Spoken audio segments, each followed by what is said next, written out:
So good afternoon, everyone. It is afternoon, and thank you all for being here today.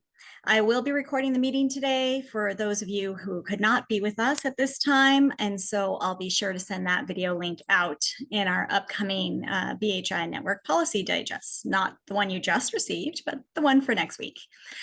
So let's get our meeting started with the land acknowledgement. We would like to open this convening by recognizing that we are on the unceded ancestral land of the Coast Salish peoples, the traditional home of all tribes and bands within the Duwamish, Suquamish, Tulalip, and Muckleshoot nations. We cannot work to fulfill our mission and our vision of an anti-racist present if we don't first acknowledge and recognize the true history and cost of colonization. However, acknowledgement is only a first step, and we urge you to engage in accountable relationships and informed actions. First, a few announcements. Just please be sure to send me updates and info for the policy digests. Things that are good for the good of the whole. I look to you to stay informed and put out pertinent news that has to do with our shared priority around Black homeownership. And if you're not yet signed up for that digest, please do so. And please feel free to invite others to do so. We want to make sure that we can encourage others to join in what we're doing here. For some in the room today, it'll be brand new. We have people who are leaning in every day. And then lastly, please do remember to save the date for our virtual BHI Policy Summit. It will be on Wednesday, December 18th from 2 to 4 p.m. We'll discuss the policy summit a little bit more in detail at the tail end of this meeting, so I'll just wait until then to say any more. Today, we'll hear from Kathleen Hosfeld of Homestead Community Land Trust about the recently released 2024 closed door report, Unlocking Affordable Homeownership Supply in Washington State. The report and the corresponding Tableau dashboard address the opportunities to unlock affordable homeownership supply in Washington State. And Kathleen's going to provide us with a brief history of the report, preview the dashboard a little, highlight some of the findings in the report, and then take questions. We'll then have Jesse Simpson, the HTC Director of Government Relations and Policy, spend some time informing us about the Seattle City Council Select Budget Committee meetings, where Mayor Harrell's 25-26 Seattle budget proposal has been under consideration. Jesse will help us understand what's in the affordable housing sections for the proposal, and how council members have been responding to the proposal. And this gives us a lot of clues about possible future amendments and also our advocacy opportunities. After our budget conversation, I'm going to address the cadence of our future meetings, just to set accurate expectations and ask for your input on our 2025 Policy Summit. And we'll hear news from you. So if there is a shouldn't be missed or advocacy opportunity or community event coming up, please do be prepared to go ahead and share at the very end of the meeting during that open time. So please welcome Kathleen Hosfeld, the CEO and Executive Director of Homestead Community Land Trust. Kathleen, I'm going to go ahead and stop sharing my presentation so you can go ahead and do what you need to do. All right, great. Thank you. And thanks, Bambi, for this opportunity to share the closed doors report with folks who obviously care about homeownership. I will give you just a little bit of history about this project. We started this in 2022. As we all remember, in the aftermath of the George Floyd murders, there was renewed interest in the racial equity implications of lack of access to homeownership. In the ensuing community conversations about how best to address that, we asked ourselves, well, what is the need? How do we increase homeownership rates? And there are a lot of folks saying, for a variety of reasons, I only hear about rental housing. Do my constituents even want home ownership? There was also some really unhelpful and kind of paternalistic conversations going on. Well, paternalistic and racist. There was a sense of like, oh, redlining didn't happen here, so this is not my problem. Another version of it's not my problem was, oh, that's a Seattle problem. That's because high tech workers have come into the Puget Sound area, and we don't have that problem anyplace else. There was a sense of, oh, you could bootstrap your way to home ownership. People just needed to save more. This is really about people not having, good financial management skills. There was also a mythology that young people preferred to rent, not own. There's another form of well-intentioned but paternalistic thinking that said basically home ownership is too risky for people, so we shouldn't be tempting them to get into something that would be detrimental to them. And there was also this sense that we just needed more down payment assistance. So what we did at the time was we set up this Tableau dashboard and had a narrative report that basically focused on kind of the center field issue, which was supply. That the fundamental barrier to increasing home ownership was the lack of affordable supply of homes, affordable to income qualified buyers. And at the time, we were focusing on the 50 to 80% AMI category exclusively. So our intent was to make the data readily accessible to advocates, policymakers, elected officials, and their staff, so that they could quantify on a statewide basis and on a local basis what the housing supply was in their area. We also wanted to address some misperceptions about barriers to lower income buyers. And what we showed was that the gaps in prices of market rate homes were too wide compared to what was affordable to lower income folks. And there simply just wasn't enough supply.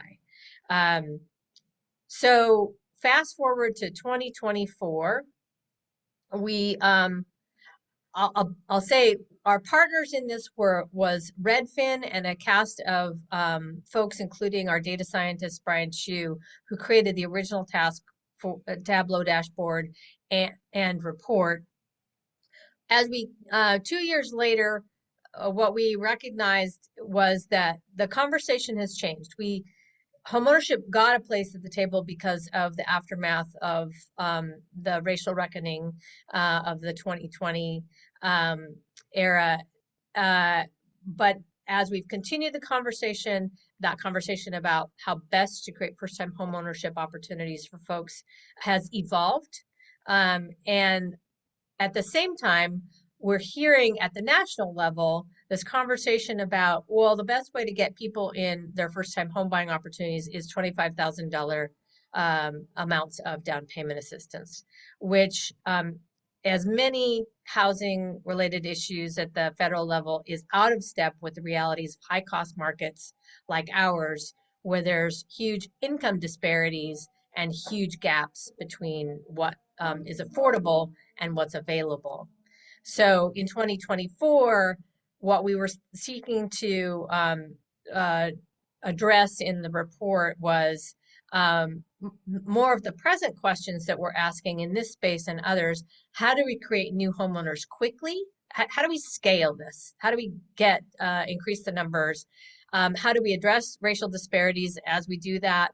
And how do we make really deep commitments needed for change? We can't afford to let the pendulum swing back. The momentum that we started, especially around Black homeownership and BIPOC homeownership in 2020, can't have like this season that now starts to wane. We got to bust through to something that's a permanent movement going forward until we get the job done. So the 2024 update sought to replicate the Tableau dashboard, make it more useful to policymakers, continue to document that crisis of supply is still there, but now the 2024 report documents that this crisis of supply is now bumping up into incomes as high as 120, sometimes 130 and 140% area median income in certain markets.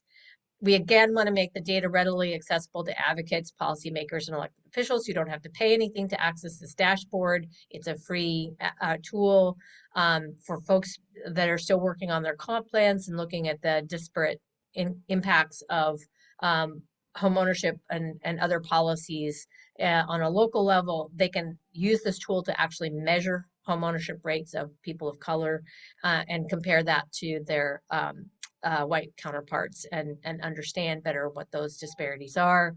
And then we wanted to expand the conversation by educating stakeholders about some of the tools of the trade in creating first-time homeownership opportunities. There's been this kind of overemphasis in the conversation on down payment assistance, as I mentioned, at the federal level and elsewhere, when and not enough about subsidized construction.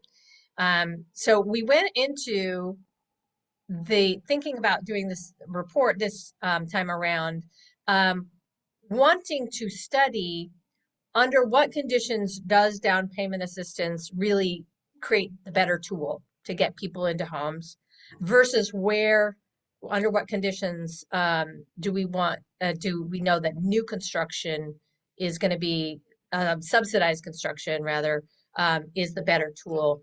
Our assumption was that depending on income and geography, one or the other would actually be the more cost-effective tool from a public policy perspective. We were shocked then to find out that down payment assistance doesn't do as much in as many markets as we thought it would, and so that's what the study found. And I'll go into the results in a minute. But it was a surprise to me and to others that that was one of the outcomes. So the report is a Tableau dashboard that includes housing inventory, affordability of inventory, homeownership rates by race and income, and the ability to look at areas by state, county, city, census tract. You can drill down into census tracts. You can also look by district. And then the narrative report is some background and context for homeownership, explainers.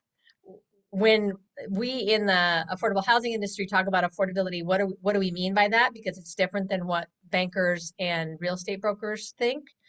What is down payment assistance? Because some folks think that all forms of assistance to get people in home is down payment assistance, and it's not. So there's these two forms, down payment assistance and subsidized construction. How are they different? And then because we're a community land trust and we practice permanent affordability, we have it in our report to talk about the benefits of permanent affordability. And we are unabashedly in favor of permanent affordability. And then the narrative report also has some policy recommendations, generally to advance increasing supply of subsidized construction. So the Tableau dashboard is online at closeddoorsreport.com. You can see that little domain name right up there in the corner. If you scroll down on the page, down towards the bottom, look for that donate button. That's not a plug to use it. Just saying, orient yourself on the page to that. There is a link to a user's guide. So I'm not going to be able to train you in this short window of time on how to use the dashboard, but we do have a display, a user's guide, and it looks like this. So it has a little explainer about each piece of real estate on the dashboard, how to use it, what it will tell you. And it's got 3 different views as you drill down. So acquaint yourself with this user's guide and just play with it. We will offer some other sessions so that you can get more instruction if that would be useful. But this is one of the most useful aspects, the views. You can look at household incomes by race and you can sort for for state, county, city, and look at the different incomes and better understand why lower income folks and people of color have less purchasing power than other folks do in the same geographic area. And here's another slide of like the breakdown of available homes by list price that you can adjust. And this is the view where you can toggle by district as opposed to by city or state. Yeah, city, state, or county. So there's your user's guide. Just briefly, what the three big points we wanted to make are affordable homeownership is affordable housing. I probably don't have to tell this audience how annoying it is that when people start talking about affordable housing, they only mean rental. Affordable homeownership is affordable housing. It needs to be on affordable housing goals. It needs to be on affordable housing dashboards. We need to set goals. We need to measure them. We need to measure our progress against those goals. Affordable supply is needed, and it takes capital. Bottom line, we need a mobilization of significant amounts of capital to get the job done. And my other favorite point, nonprofit affordable homeownership developers are an untapped resource to address the crisis. For a variety of reasons, market rate builders can't, not won't, can't deliver homes at the right price point for many of the people that we seek to serve. And so nonprofit affordable homeownership developers are this untapped resource. In addition to expanding the number of folks and organizations in that space, we argue that the folks that have been on the ground doing this work for a long period of time need to be asked, what do you need to quadruple your output? So if you've already got momentum in this space, what do you need to quadruple your output? We'd love for people to ask us that question. So, what is the situation? What is the problem? This is a graph from Puget Sound Regional Council's 2017 monitoring report on housing, and it's a measurement of renter cost burden by income. And you can see that in the under $25,000 income category, we're making a little bit of progress in terms of cost burden. Folks 25K to 30, almost 35K. We haven't lost ground, but we're not quite getting the job done. But what we're and same with the 35 to 50K range, income range. What you'll notice is as we go up in income, the cost burden is increasing.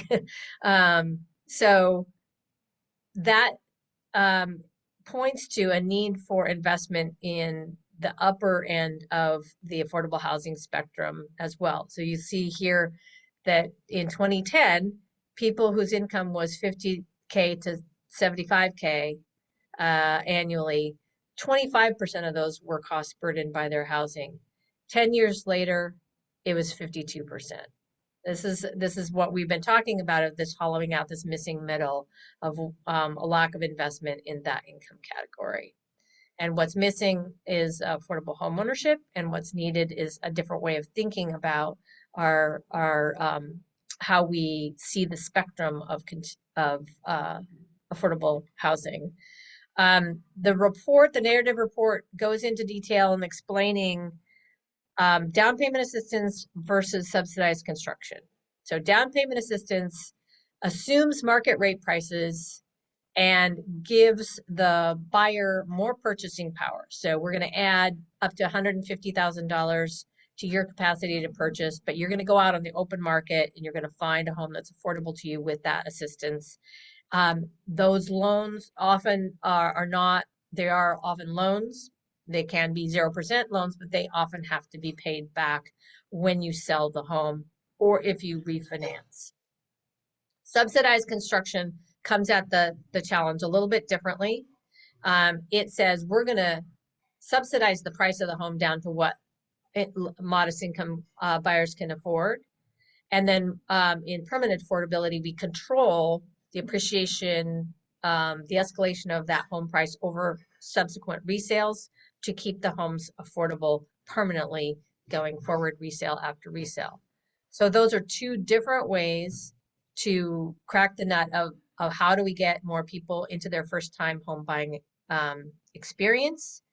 And what we were studying in the report was in which environments, home prices, income levels, do these two tools become the better option, optimized to solve the problem.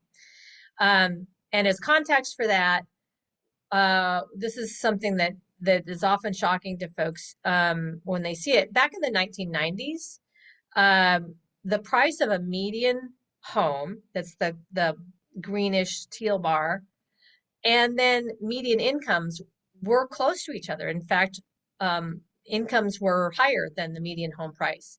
And down here, this little green line is the price that a 70% AMI household could afford.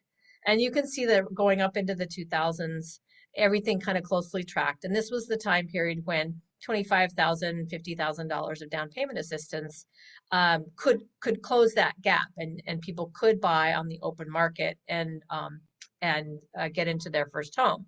But then you see our escalation of prices going into the mid 2000s, the dot-com bust, the real estate bubble bursting, and the quote unquote market correction of plummeting home prices down into about 2011, 2012. But then it bottomed out. And 4 years later, we were right back up to where we had been in the mid 2000s, mid to late 2000s. And then it's just kept going ever since. So today, instead of closing the gap with $25,000 or $50,000 of down payment assistance, if we were going to fully close the gap, in many cases, it would take $500,000 of down payment assistance, not less than 100. So, this is basically a problem, a fundamental problem with our market economy. When incomes and home prices aren't aligned with each other, that points to a market failure. When a market rate developer can't build a new home and price it within the range that someone median income can pay, that's a market failure. And that's why subsidized construction is a necessary and beneficial tool. The Closed Doors report created this way of measuring the lack of supply. We're using this consistently in the second edition. Basically, we're saying how many homes in any particular county are affordable to 50 to 80% AMI, and then what's the number of income qualified potential buyers that are competing for those homes. And you can see, this is just a snapshot of one of the charts in the narrative report. You can see that in certain counties, it's 1,000 buyers for every single home that is available. And in the Tableau dashboard, you can look at the homes that are available to the 50% AMI, and then there's higher income categories as well that you could toggle and look at the supply affordable to them. And I think you'll be somewhat shocked to see how little inventory is available even that's affordable to higher incomes. So what we found was that lack of supply is impacting home buyers earning up to even 120% AMI in some places even higher. The gaps between what is affordable and what's available for the market are too wide for traditional DPA, that $150,000 cap of that's the normal amount of down payment assistance that we need. And most of the state's lower cost markets, where there's quote unquote should be affordable supply, don't have inventory. So it doesn't matter that the median home prices there are lower, there aren't any available. So even even if they were available with down payments, there's nothing to use the down payment assistance on in some of those lower cost markets. So there's this really wonky chart in there that, and in the report, we provide instructions on how to read this, but this is how we did the analysis of, we're trying to figure out, is it in certain income categories or in certain geographic locations, will down payment assistance be the better tool? And this is the chart for King County. What we did briefly is for each of the income categories, which is the first column on the left, we determined what the affordable price is. And then we compared that to the median market rate price. And then we measured, okay, if somebody was going to, at that income level, was going to close the gap through down payment assistance, how much down payment assistance would they need? And in this case, if you were 50% AMI, that it would take $639,000 to buy the median market rate home. But if you were going to, what would it take if you're going to do subsidized new construction? On average, it'll take about $550,000 to build a new home in King County. And so if you were going to take that cost and subsidize that, it would only take $289,000 to create that home. And then of course, when you go up in price by income, it takes less and less public subsidy to reach the right subsidized price. So if it's 65% AMI, you could price that home with $200,000 of subsidy. But you can see that even up to 120% AMI, you're still taking more than the traditional amount of down payment assistance to close the gap between what's affordable to that income level and what the median market rate price is. That median is, yes, there are lower homes available in King County. There's also higher, that is a median. But this is a useful way to look at the overall situation. So we think that the elephant in the room is that we need to have a stronger conversation about capital allocation for new construction. It's the conversation that we can't dance around any longer. We need to have that conversation now, locally, statewide, and I would say nationally as well. And for those of us who, meaning all of us here on this call, who care deeply about closing the racial homeownership gap, we need to think about, are we delivering homes in the right places at the right prices to close those racial gaps? If we've got concentrations of people of color in specific areas, how are we making sure that we are delivering homes in those geographic areas to meet that need? So our conclusion, build, baby, build. Even though the state legislature has delivered record amounts of subsidy, we are still a fraction of the overall housing spend. And as we all know, we need infinitely more homes to meet the need. And I always just want to say, please, we're not saying we should be taking away funding for rental housing or homelessness funding. That pitting homeownership against the other forms of necessary and important housing is an unhelpful way to create a competition and a zero-sum game in our industry. So let's just not go there. We need more capital for homeownership, and not to the detriment of the other sources. And so the policy recommendations basically say capital, permanent subsidy, financing tools to build more, and then removing barriers to production that waste public dollars. We've got to dig into permitting and land use processes that add costs, delay projects, etc. We need to make the expenses associated with development predictable and also not deterrents that kill projects. And we need to look at compliance requirements that that hold nonprofit developers back and also limit opportunities for BIPOC contractors.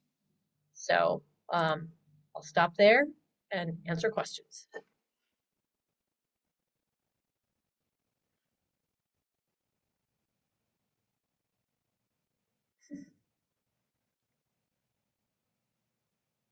See, are there questions in the chat coming up? I don't see questions in the chat, but feel free to, unmute or raise your hand either way. And Kathleen, just to reiterate, this report and tool is available through the website that's inside the chat. And this is just a tool that anyone can use. So, you can go on there and you can do stuff. It's not like there's a firewall or a fee wall or anything like that. It's a tool for you to be able to see what's happening.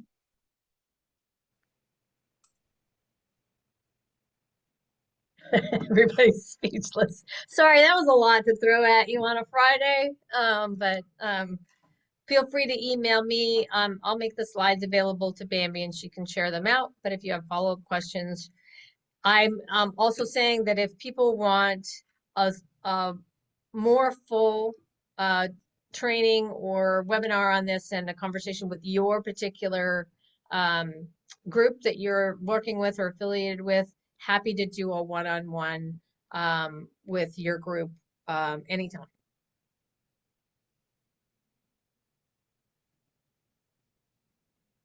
All right. Well, unless there are questions coming up to the floor, thank you so much, Kathleen. I know it's a lot to try and convey that in a small period of time. And thank you to everyone who's been involved in making sure that this report is coming out. It is an incredibly useful tool. Since we are in a policy space, we're sitting in budget meetings and we're hearing council members and elected saying, I really wonder what we should do or how much they might need or what that budget line should look like. And a tool like this can be very informative, especially since you can zone in so closely in your geography. You can, go by your district. You can then talk to your council member about it. There's a lot of information at your hand through this tool, and hopefully those highlights of kind of the conclusions are just the start of a conversation as people begin to utilize the tool to inform the decisions they're making. So thank you so much for that. We're going to go ahead and move forward now, actually, in that same mindset, talking about budgets and talking about the capital and talking about all of those resources that we need, which is a huge part of being able to create the change we want to see. So we have Jesse Simpson from HDC here to speak with us. And Jesse, I'm going to hand it over to you. Thanks, Bambi.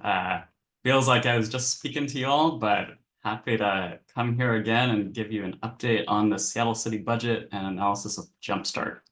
So during the summer, we did kind of a high-level overview of Jumpstart, reminder on what it's funded and how important it has become for affordable housing, including affordable homeownership in the city of Seattle.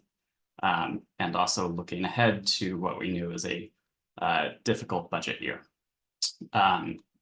Just for anyone who wasn't able to see that conversation, little primer on the Jumpstart payroll expense tax. It was passed in 2020 and is a progressive payroll tax paid by companies who are compensating workers more than $182,000 per year, and with more than 8.5 million in payroll. So it's basically the most progressive tax we have within the city of Seattle.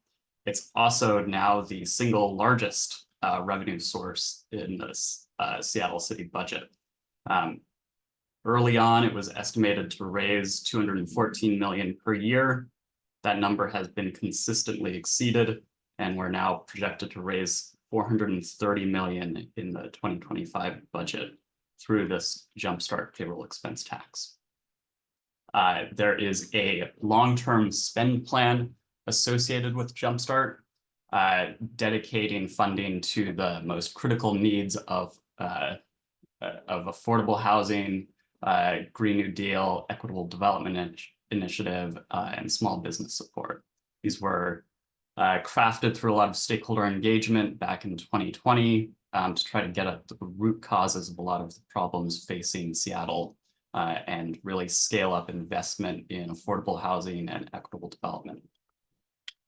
At the same time, the city has also been transferring some amount from the Jumpstart payroll expense tax to the general fund to support, to fill shortfalls. Taking a step back on the budget overview, the overall process is that we have a biennial budget. So this is covering 25 and 26. The mayor works on a budget through the summer with departments and deputy mayors.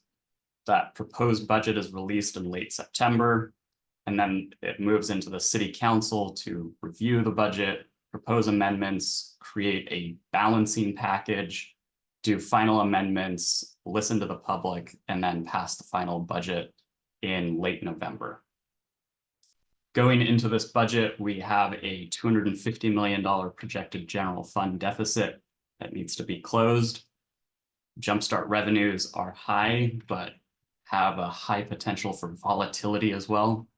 It turns out a large portion of that funding is ultimately sourced to the stock market performance of a handful of major technology firms. And so given how well the Amazon stock has done in the past year, budget's raised an additional basically 100 million over what had been projected even last year. That volatility has been going in the upward direction, but there is some downside risk. And the city has balanced the general fund since 2020 using a series of temporary allocation of Jumpstart revenues with a agreement that the city would launch a progressive revenue task force to really examine what sustainable additional revenue sources the city needs to close the structural general fund gap without continuing to tap Jumpstart. That work has unfortunately not resulted in any policy change going into this budget season, but there was a report. This is another little overview of the timeline. Main thing I want to really highlight. So first off, gearing up for the October 16th public hearing, starts at 5 p.m. You're going to have your dedicated 2 minutes to speak. Then there is a follow-up revenue forecast update on October 22nd. That's where the city gets a final budget estimate, and that can either increase or potentially decrease the amount of revenues the city has available. Historically, that's resulted in a bit of a bump, but it could easily swing the other way. Then council really works on a lot of amendments based off of the public feedback, stakeholder engagement, releases the balancing package. There's a final public hearing, and then discussion of amendments and final votes and adoption. Any questions before I move into what's actually been proposed about just process and context?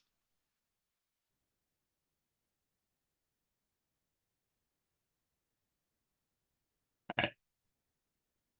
So I mentioned general fund going into this wasn't looking great. And there is a 250 million deficit for 25, growing to almost 500 million in 2026, assuming no transfers from the payroll expense tax. What they have done is essentially say the linear projections with a minor inflation adjustment from how much Jumpstart was projected to raise in 2020 is the amount that they're dedicating to the spend plan, to the affordable housing, equitable development, and the other priorities that were identified and codified through that engagement. The money above that, they're then using to plug the general fund gap. Transferring it away from spend plan priorities, but to avoid painful general fund austerity and cuts to core services. This is another version of looking at that. So the proposed budget and legislation would actually eliminate the Jumpstart spend plan restrictions, turning it all into general fund revenue, and removing the game that mayor and council have played over the past few years of kind of tying their hand around spend plan to say that we're restricting this amount for affordable housing, Green New Deal, equitable development, and then allowing this amount on a temporary basis to move forward. It does spend the original projected amount on those Jumpstart spend plan priorities. And so if you look at how much is allocated for affordable housing and equitable development, it's holding roughly steady compared to last year. And then it creates a new reserve fund to handle potential volatility. They transfer on net $287 million of Jumpstart revenues to the general fund to plug the gap and pay for some new investments in mostly public safety and downtown activation and youth mental health and some other smaller line items. Any questions here?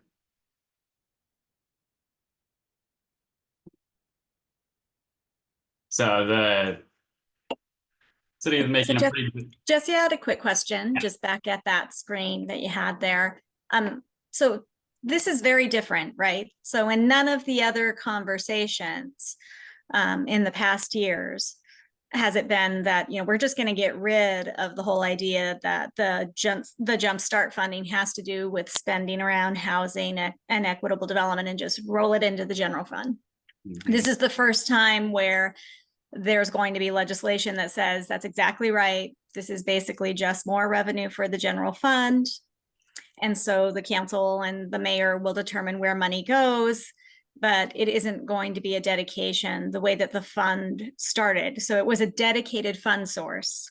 And the thing that's very different this year is that they're getting rid of that as well. They're not, you know, they're saying, well, we'll meet those targets you wanted and we'll promise to do them for the next year or two. But we're basically rolling that money into the general fund and we'll make good decisions as we move forward. Yeah, the high level message is we need flexibility and trust us that affordable housing is still one of our biggest priorities and we like equitable development, but want the complete flexibility to divert funds as we need to moving forward. And so is this kind of similar to on the state level when we do the Affordable Homes Act and we're trying to have a dedicated funding source for the Housing Trust Fund? It's because we don't want to start every budget cycle at zero and have to negotiate how much money goes into the Housing Trust Fund. In essence, on some level, if this goes away as dedicated to affordable housing, at some point we'll be walking into the budget every year with well, let's hope we can get as much as we can get. We will no longer have that dedicated fund source that we're working so hard to get on the state level. It will disappear here in Seattle. Yeah, it removes one of the backstops. Anne? Hi, this is Ann Campbell, Managing Director for the Homeownership Unit at the Department of Commerce. I am speaking from a position of having dealt with dedicated funds through infrastructure as well as through housing since 2007. And just bear in mind that our lawmakers, whether they are at the city level, the county level, or at the state level, when they initially pass a law that says that an account is dedicated solely for whatever purpose, they have every intent to keep that account for that very purpose. But when there is a catastrophic shortfall, whatever that the then legal body determines is a catastrophic shortfall, everything is usually on the table to be redirected to preserve basic services. And we all do what we can to help preserve our dedicated funding. But lawmakers, that is part of their duty as lawmakers, is to make those decisions. And so, yes, Bambi, to your question about getting a dedicated housing funding at the state level, this is, even if it is dedicated for housing at the state level, this could be a similar situation if we also have a budget crisis at the state level as well.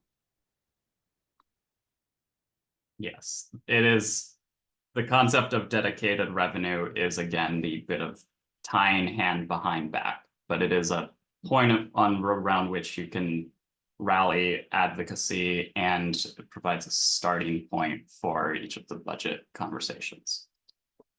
Brian? Yeah, I just want to push back a little bit. Totally get what you're saying, Anne, and don't disagree on the basic concept. But it's a question of where the default lies. Mm-hmm. Right, I think is the thing that I want to emphasize here, right? When we're talking about trying to do this at the city level, the default is that it goes to affordable housing and, this kind of these priorities. And then they have to go through steps to change that in, as you put it, emergency situations. Makes sense. When there's emergency situations, we have to change. But we shouldn't have the default be the emergency situation. I think that's kind of the thing that I would push back on a little bit on that.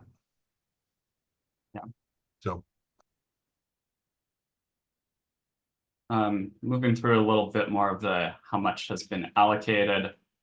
They're making historic investments in affordable housing. It's pretty much flat. I mean, even slight decrease in inflation adjusted terms, but it is holding steady. The net investment in affordable housing across all categories relative to last year, and is a major increase from what it was even just in 2021.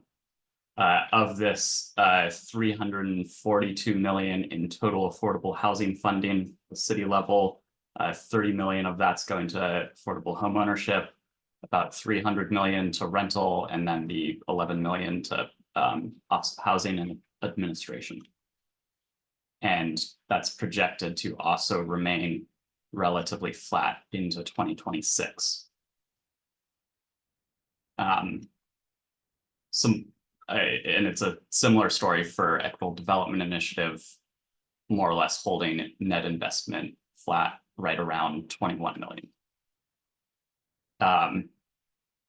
Some points that we've heard council members make, and I think are good points, are that while these are record investments, it's not keeping up with inflation, and it follows off of decades of underinvestment in affordable housing. And so we see there's a huge need for increased funding. I also want to emphasize that both the need for affordable housing and the capacity of the sector as a whole to really deliver a lot more projects than the city is able to fund. The current fall notice of funding availability has only $112 million available, and they received over 200 million in applications for that, oversubscribed basically 3-to-1. And so those are projects that are maybe not quite shovel ready, but real projects ready to go, representing thousands of affordable homes to low-income people. So for the HDC budget advocacy asks, we are sending a letter this afternoon with 3 top-level priorities for how the council and mayor approach this budget, how the council handles the mayor's proposed budget. First off, to retain the Jumpstart spending plan and make any needed transfers to the general fund time limited and paired with a real commitment to new revenue to sustainably fill the general fund shortfall. You know, we know we don't want to see major austerity to the general fund. That's going to hit homelessness services, public safety and other top priorities. But we also know we need as much payroll expense tax revenue for the spend plan priorities for affordable housing and equitable development as possible. And we should not be balancing the general fund moving forward on the basis of those jumpstart funds. Second is to stabilize affordable housing operations in the rental housing world with the $30 million transfer from the payroll expense tax reserve. Honestly, I've struggled a bit to understand this reserve because you can't really see it in the budget itself. So this is one where I'm still in a bit information gathering mode. But the top level is that the affordable rental housing world is in a bit of a operational crisis with major financial shortfalls, and we're going to see the loss of current affordable housing unless we stabilize the budgets of those providers. And so we are asking for the 30 million to be transferred from the proposed reserve fund into addressing these immediate operational needs so that we can preserve the full amount of payroll expense tax funding for new investments in affordable housing, including homeownership. Third is really accelerating the investment in affordable housing. In the wonky parlance, it's forward committing the 2025 capital dollars for this fall 2024 notice of funding availability. Basically just forward committing the money, so spending the money that is projected to be raised in 2025 in the 2024 fall notice of funding availability to get projects moving more quickly. And that's about all I have. Cliff, and we can open it up for other questions. Yeah, thanks for your presentation, Jesse. It's good to see you. I am just wondering, so on the time limitations for the first budget ask, what kind of timeline were you thinking for this, like, time limitation on any potential transfer to the general fund? And then second of all, I'm wondering if you have, or if you and any of the coalition partners you've worked with have spoken to any of the council members about these demands as of yet. Yeah. So on the time limited point, what I imagine is that we would more or less continue what has been the status quo for the past biennium for the upcoming one of negotiate out how much is considered base jumpstart spend plan revenue and do a allowance for funding above that for the biennium to go into the general fund. I think it's really a matter of setting what is the baseline going into each budget and saying that this basically an analysis that having the spend plan at least set for a baseline gives us a stronger negotiating platform year by year for more affordable housing funding. In terms of council engagement, yes, we've not yet had council member meetings, but we'll be scheduling those shortly and sending these to folks who have upcoming meetings scheduled.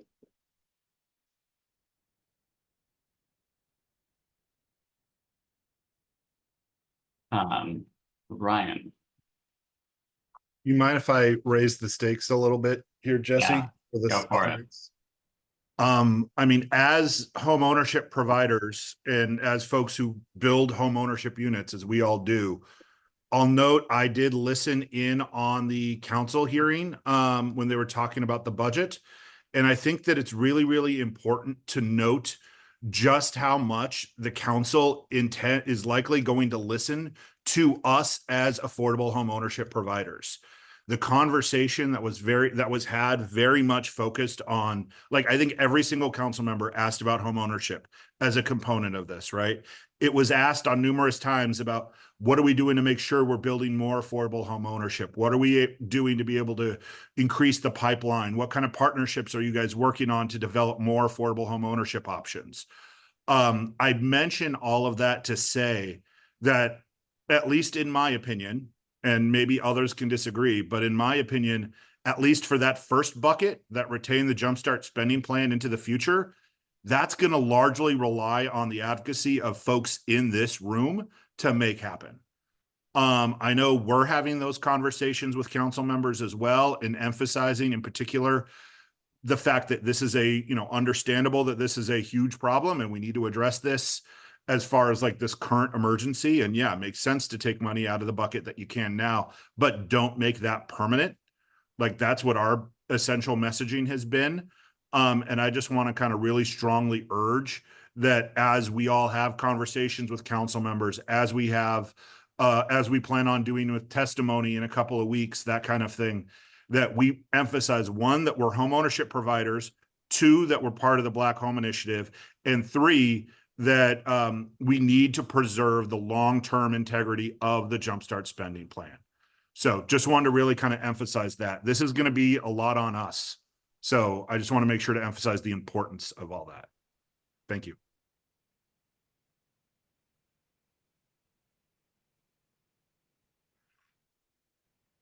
Thanks, Ryan. Thanks for raising the stakes and making that political dynamic clear. Certainly the council members have been listening to you and to you all collectively about the importance of homeownership and are really looking around for ways to support it. Ruby?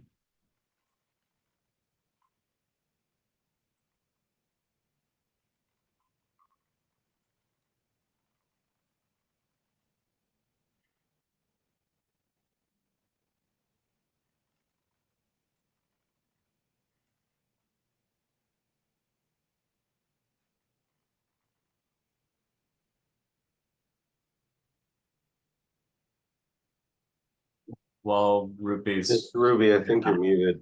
yeah, if you're, Okay. I appreciate the report you did, and I know that you're spot on with everything you did, but I've heard that word affordable housing today thousands of times, but somehow it just doesn't seem to be, the boots on the ground is just not dribbling down.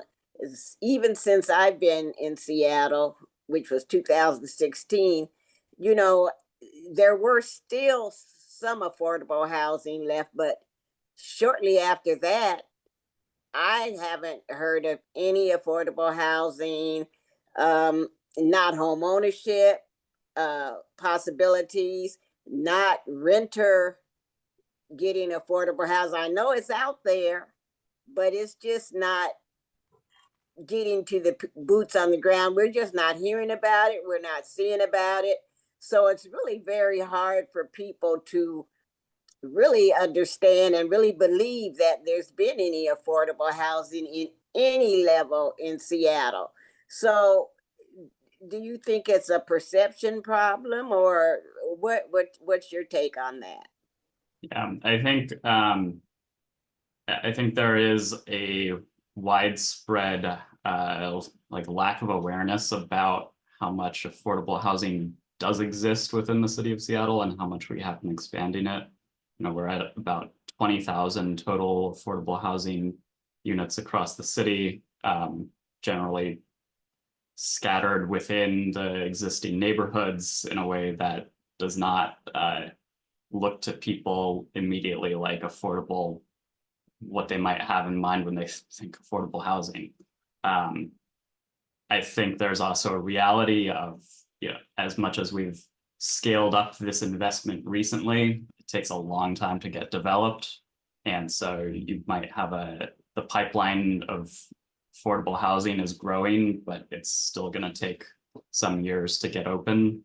And then there's also the reality that all of our efforts to scale up production of subsidized, income restricted, affordable housing are happening within a context in which the general market dynamics are getting worse and worse, in which there's a still growing housing shortage. And so people, I think when the affordable housing sector uses the term affordable housing, we mean something fairly specific. I think when community members think about affordable housing, they often mean how much they're paying in rent, regardless of what in rent or ownership, regardless of the income structure, whether that's restricted or anything. And so as housing costs are rising, they're looking around and saying, there isn't housing that's affordable to me. And I think that's a problem of both general housing scarcity, as well as we have scaled up investment, but it's still nowhere close to the need. Yeah, and I would say that in the meeting, Ms. Ruby, there was a lot of the Office of Housing walking through for council members exactly how long it takes to build something, right?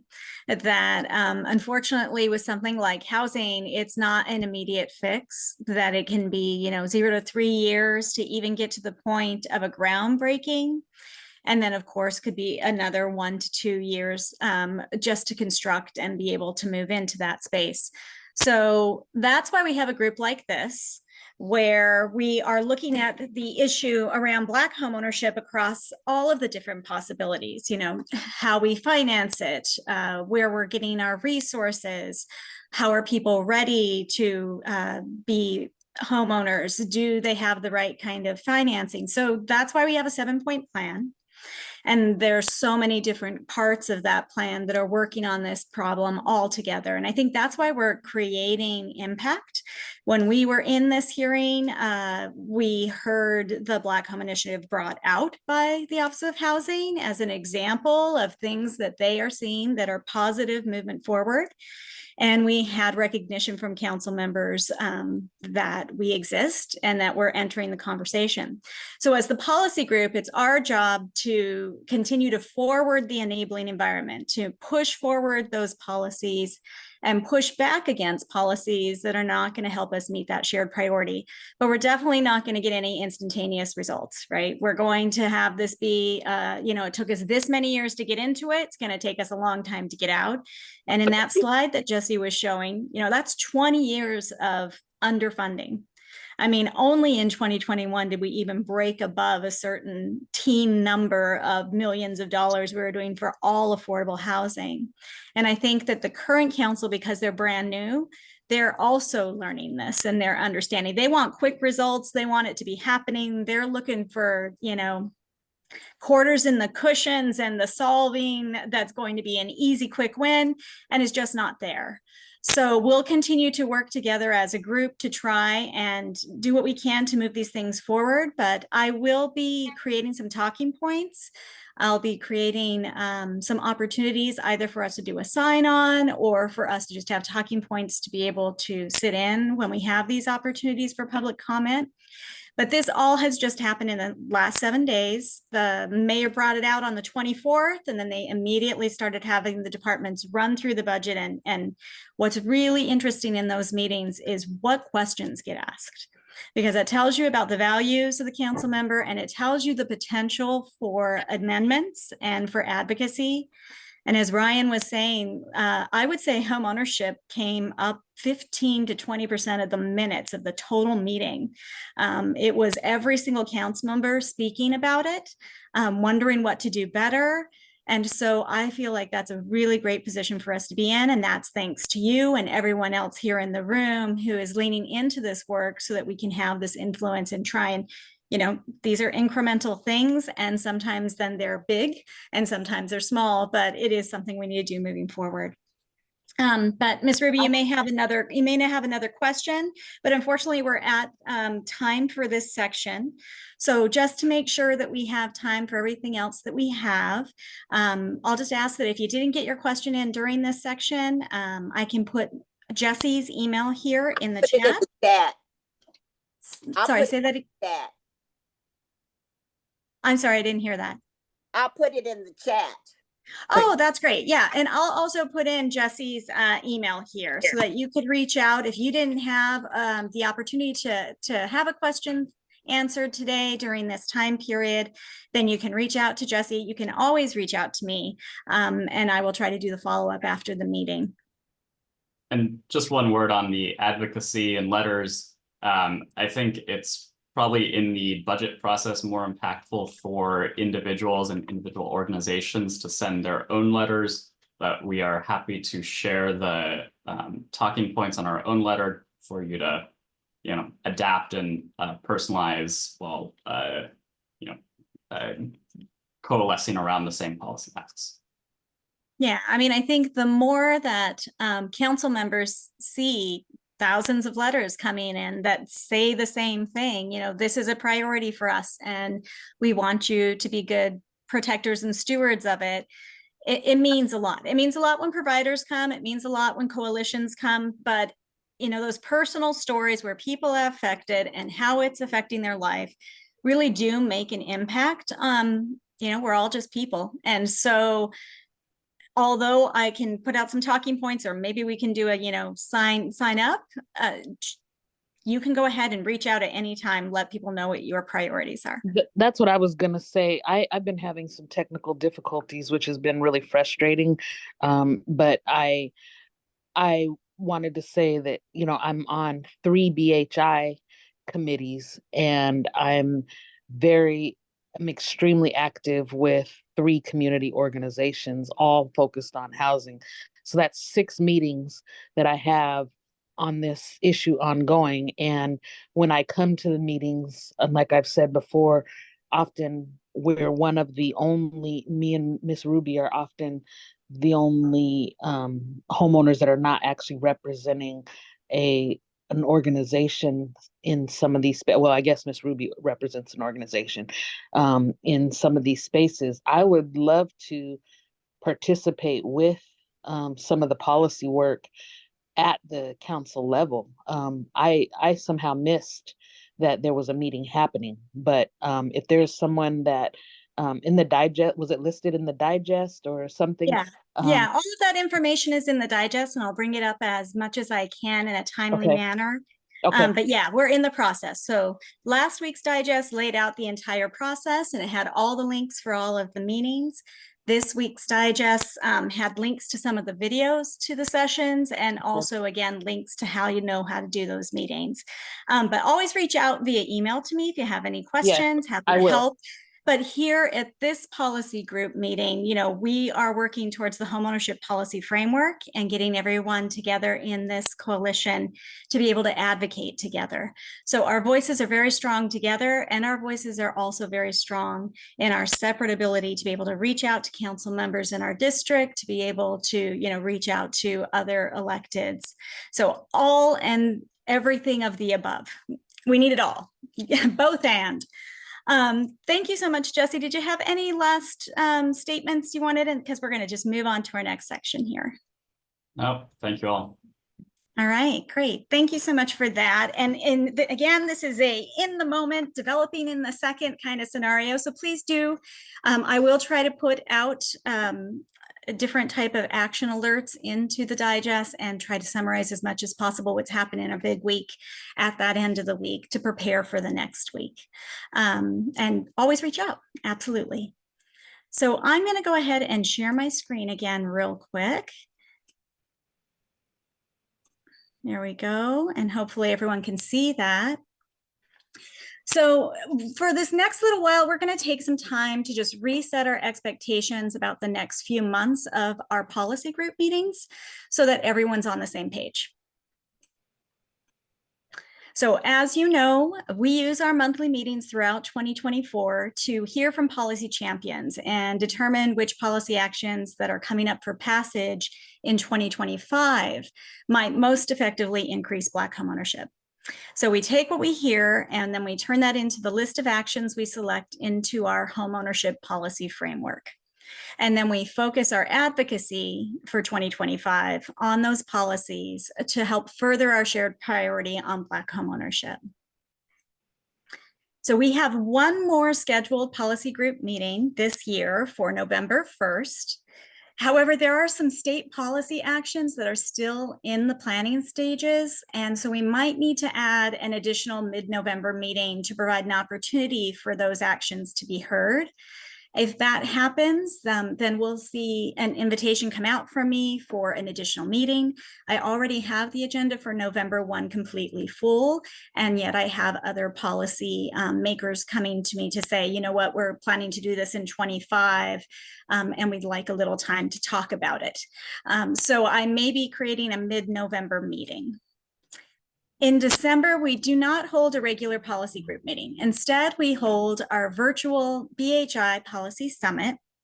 And that's where we use the opportunity to deepen our conversation about our work and to get ready for the advocacy in 2025. So shortly, you're going to receive an invitation for both the Policy Summit and for the monthly meeting dates that will be for 2025. Now, because policymaking is a dynamic process where new bills come into play every week, and our homeownership policy framework, it's a living document. It can be amended. So we may have additional new meetings during the legislative session, especially to allow champions to update us on their works. Sometimes we thought we had a good lay of the land, and then out of nowhere, there's a perfect bill that seems to fit our priorities, and we had no idea it was coming, and there it is. And we want to make sure that we're able to support it. So lean in when you can, and feel free to send me any questions that come up for you as we move through these next few months. They're going to be really full of activity, and we all only have so much capacity. So definitely lean in about those things that you have questions about. Now, I'm in the process of currently organizing the agenda for our policy summit. And before I get further along in that process, I wanted to get some input from all of you. So that we're going to just take a little bit of time right now to see if I can get some of that input. Again, this year's policy summit, like the others, will be virtual. It will take place on Wednesday, December 18th from 2 to 4. We use the summit to delve deeper into the work we're doing. We hear from elected officials and community advocates about Black homeownership, and sometimes those are conversations between people, and sometimes they are just straight presentations from people. In 2022, our very first policy summit was entitled Where Equity Meets Action. In that summit, we kind of set the stage for the why and kind of the what of what we were doing in our work together, since it was new. And we had both a mix of kind of conversations between people during that summit and also just straight on presentations. So this was a summit where we premiered our first homeownership policy framework. It set the stage for our first year of advocacy together. And, just a special thank you to all those who participated in that summit. They were taking a chance on this new endeavor called Black Home Initiative, and they didn't hesitate to lean in and have only grown the work that we're doing. So in 2023, our first year that we had like a full advocacy year behind us, we had a list of policy wins, and that continued our forward motion. During that summit, we took a deeper dive into the work through more in-depth conversations that highlighted the how of the work that we're doing. At the end of the 2023 legislative session, we had the Covenant Homeownership Act to celebrate, first in the nation use of a special purpose credit program by a government agency.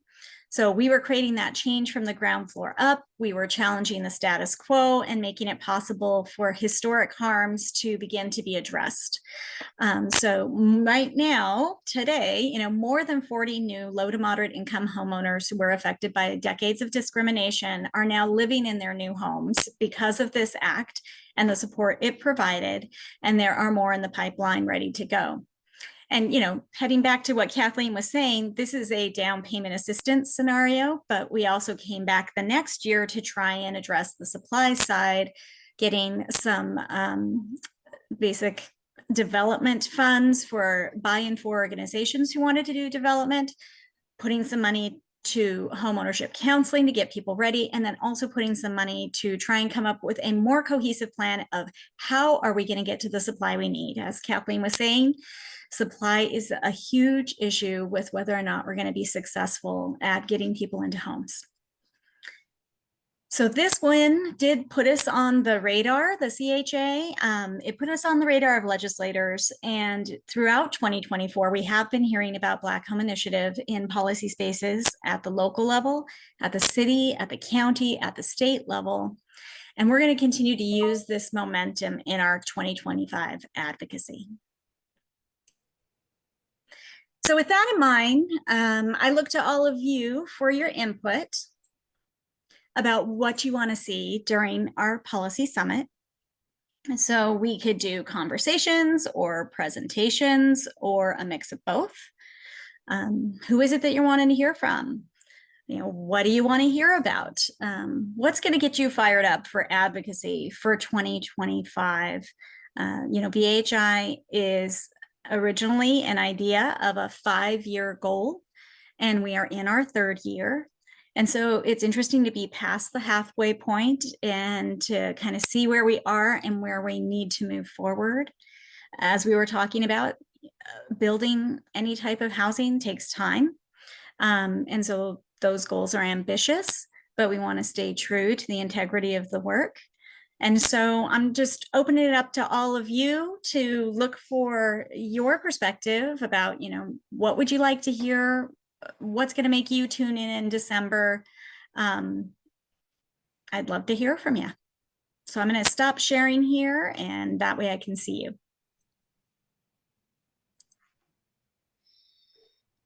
Anything coming up for anyone top of mind, you know, I'd love to hear about, or, you know, I really prefer listening to a conversation between people in a space, as opposed to kind of having someone talking at me in a presentation.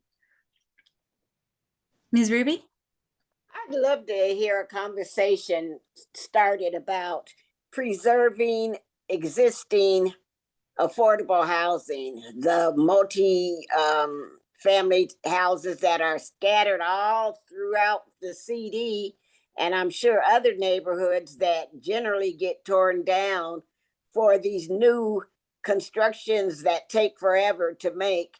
If we could just find a way to, and have somebody open that discussion about preserving what we have and utilizing that and helping that get affordable. I'd love to see that conversation. Yep, that sounds great. And I think given the pro-housing work that the city of Seattle will be doing, you know, that's coming right up with the idea of existing home ownership.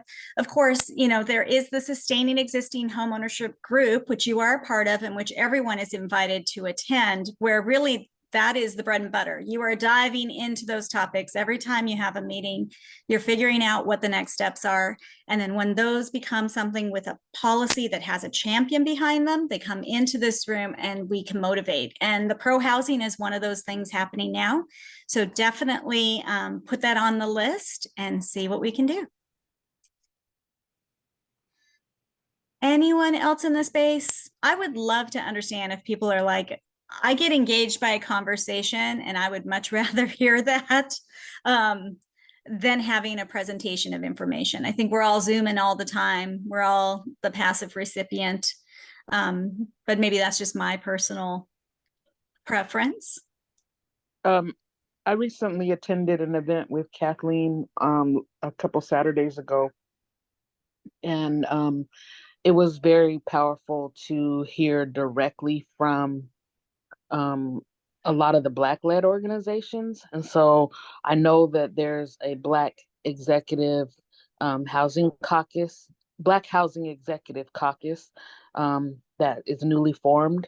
I would love to have them in that space to talk a little bit more about how the policies that are currently working, that are currently being worked on, if they're seeing any impact and how that impact feels to the community. I know Case 21 is primarily, I think Wanawari and Case 21 were primarily integral in starting that convening, So that's what I would like. That sounds great. And Anita, if you could send me an email to connect, that would be great. You know, Inye was part of our policy summit last year when we were talking about comprehensive plans and bringing in that case 21 perspective. And Wanawari is always a great organization to have in this space. So if you have a direct contact for me, great. And if not, I'll reach out to him. Anne? Thank you so much, Bambi. I would really love to hear from community what kind of successes and challenges they're having with maintaining and promoting generational wealth. I am hearing a lot about folks who are both struggling as well as succeeding at keeping family homes in the family. And I would like to know more about what we large public funders can do to support those efforts. And the Department of Financial Institutions has recently released their Home Equity Sharing Agreement report.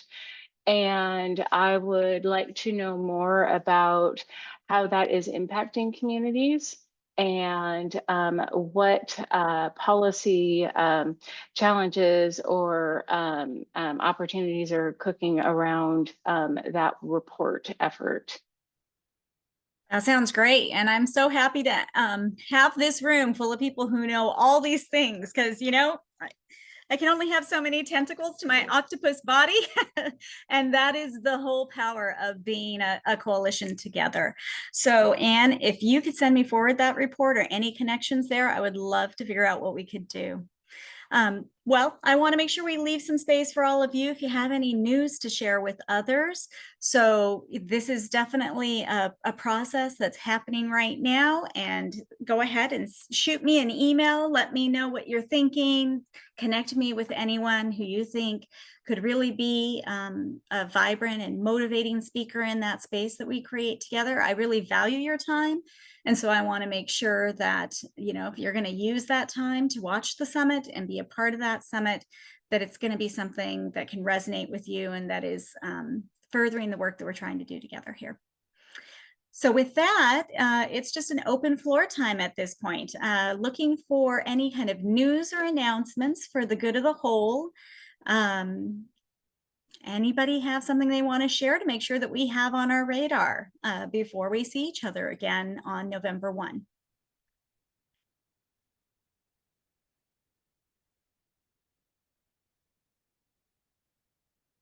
I know there are a ton of fundraiser parties out there. It's the fall of fundraising. So we're all showing very, very good discipline, I guess, but I think you should share. So, any news from anyone? If you know, I'll give it a few more seconds here. And if it's feeling like we're just not as sharing mood today, that's okay. We can get a few more minutes back in our day.